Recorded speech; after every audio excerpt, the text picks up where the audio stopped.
Welcome, everyone.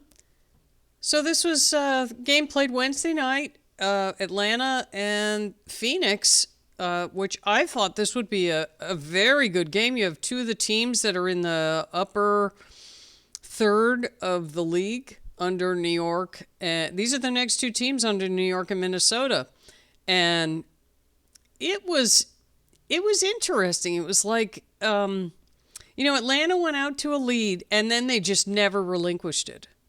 They just, Phoenix made some runs, and boy, they were furious towards the end of the game. Like, DeWanna Bonner hit a couple threes, Sammy Whitcomb hit a couple threes, but they could never catch up. They got it to within, I think, like 4 points in the third quarter, but Atlanta was just not giving in. And every push that the Mercury made, they just didn't have enough.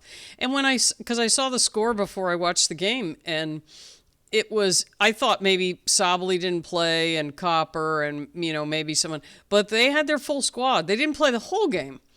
But I think the announcer said something about Sabally and Copper were going to play 20 minutes, and that was going to be their max. So, and that seemed to be what happened, but it's interesting. There's days where the Mercury look really strong and like right up there with New York and Minnesota, and then other times, you just kind of, what's going on here? And I mean, they definitely have a good roster, and they look really good at times, but then they'll lose a game like this.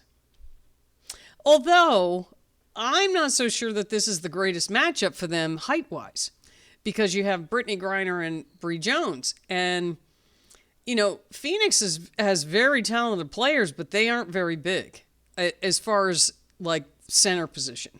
They have Mac, who's big enough, but not like two or three people that can handle that kind of height. And Allisha Gray played really well for Atlanta, and Canada played really well, but Brittany Griner and Bree Jones were, more than the Mercury could their three-pointers could handle. So, but it was a good game. I mean, it was, Phoenix kept battling, and this was played in Phoenix. So the Dream come away with a victory, 90-79. And, of course, this was Brittany Griner's first game back to Phoenix. And, they gave her, like, such a nice welcome at the beginning of the game. That was really nice. Brittany Griner was almost crying. So we'll go into the first quarter. Atlanta took that lead right off the bat, 26-17 in the first. And then Phoenix outscored them in the second, but not by much. They didn't make up that, 9-point difference from the first. They outscored them 17-13.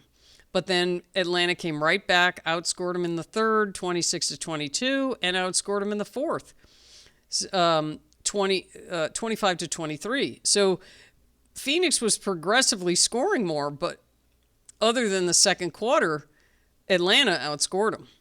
So they get the 90-79 win. So now Phoenix is 15-8, and Atlanta is 14-10. Points in the paint, 42-24, Atlanta over Phoenix. That was the big difference. The biggest lead, 16 for Atlanta. I didn't even realize Phoenix led. That must have been very early in the game, like first basket kind of thing, because it seemed like Atlanta was in the lead the whole time. Let's see. Turnovers were good, 9 and 8 for each team. Not a big deal there. And let's see. Phoenix just, looking at the shooting percentages, Phoenix shot 38% and Atlanta shot 50%. So you shoot 50% in a game as a team, chances are pretty good you're going to win. Unless the other team's shooting 50% too, you're doing pretty well. So Brittany Griner was 8 for 12. And it's funny, the last game I covered for Phoenix, I was like, why isn't she shooting more? So this time, and you can see the dividends. If you put her in there and just get her down low, she was 8 for 12. 17 points. That's really hard to stop. I don't know why they don't do that more. And then Allisha Gray, she shot fantastic. She was 10 for 16. She shot 62%. She was 3 for 5 from 3. And then she went to the foul line 6 times and made 5 of them. So 28 points for Allisha Gray. She's coming back around. She started off with a fury, in the beginning of the season, and then she kind of hit a lull. But it looks like she's, going back to that fury stage. So Jordan Canada, 14 points. She had 6 assists. Allisha Gray also had 6 assists and 7 rebounds. Brittany Griner had 8 rebounds. Brianna Jones, she only had 8 points, but she had 6 rebounds and 4 assists. Maya Caldwell, 3 points, 6 rebounds, 4 assists. Let's see what else we got here. Shatori Walker-Kimbrough, she was shooting really well. She was 3 for 4 from 3. She had 11 points. So good game for her. She doesn't usually play that much, and they played her in this game, so good for her. Naz Hillman had 9 points. Pow Pow and Mia Coffey played about 4 minutes. Neither of them scored.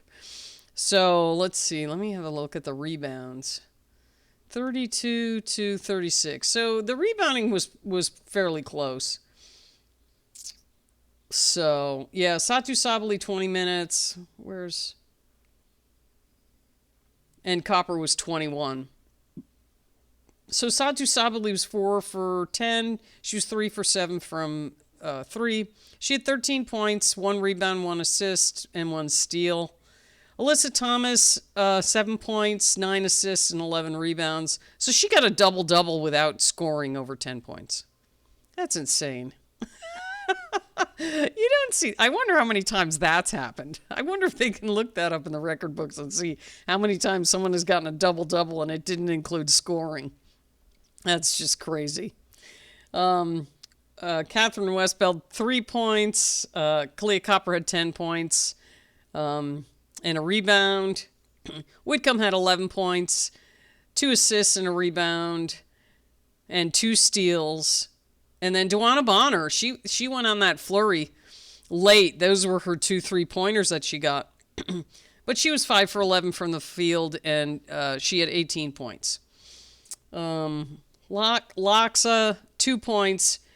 She didn't shoot very much. It seemed like she shot more than twice. That's weird. Kalani Brown came in, and she helped them for just a small portion of the time. She had 4 points. Lexi Held, this was her first game back. She played 12 minutes. She made a 3. And then Natasha Mack had 8 points, 7 rebounds, and 3 assists. So that's how this one went. And it was interesting. The Mercury were very upset with the officials in the first half, especially in the first half of the game. And, I mean, it was really noticeable. I mean, I understand getting upset with the officials, but when you make it like that much, it just goes against you. It's like, just take the calls and you got to play through it. So, anyway, congratulations to the Atlanta Dream, and we'll see you next time.